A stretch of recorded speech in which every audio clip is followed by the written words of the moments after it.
The boy's voice was calm, almost polite, but it cut through the airport lounge like a blade. "I'll translate it for $500. A few people laughed. One man laughed the loudest.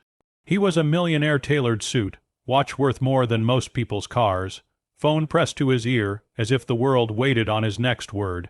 He lowered it slowly and looked at the boy standing in front of him, no older than 16, thin jacket, worn sneakers, eyes steady but tired.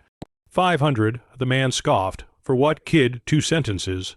The boy didn't flinch. "For the letter," he said, nodding toward the crumpled envelope in the man's hand, "and for what it says." That made the millionaire smile. The kind of smile that comes from a life where money solves everything. "Go ahead," he said, amused. "This should be entertaining." The letter had arrived minutes earlier, delivered by a confused airline clerk. It was written in an old dialect the man didn't recognize. Ink faded, paper soft with age. He'd planned to throw it away. Curiosity was the only reason he'd opened it. The boy took a breath and began to read. At first his voice was steady, translating line by line. The letter spoke of land, of a promise made decades ago, of a man who left home with nothing but ambition and never looked back. The millionaire's smile began to tighten. Then the boy paused. "This part," he said quietly, "is addressed to you, by name." The lounge noise faded. The millionaire's fingers curled around the paper. The boy continued. It was a confession. From a woman the millionaire had once loved in another country, before wealth, before power. She wrote of a child he never knew existed, a son. She wrote of waiting, of forgiving, of passing away with hope still in her heart. The boy's voice softened.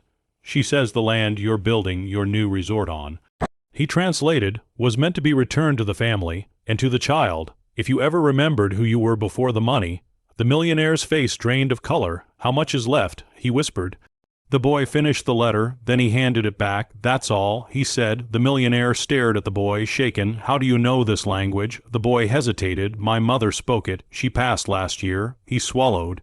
"I learned so I could read her letters." Silence stretched between them. The millionaire reached into his wallet and pulled out a thick stack of bills. "Take it," he said, "and thank you." The boy shook his head. "I didn't ask for 500 because I needed money," he said gently. "I asked because I needed you to listen."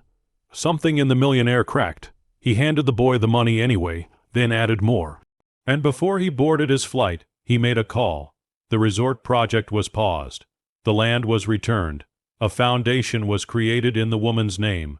Weeks later, a scholarship fund appeared, quietly, covering language education for children like that boy. Because in one unexpected moment, a teenager with nothing but courage and compassion reminded a man with everything that kindness still matters.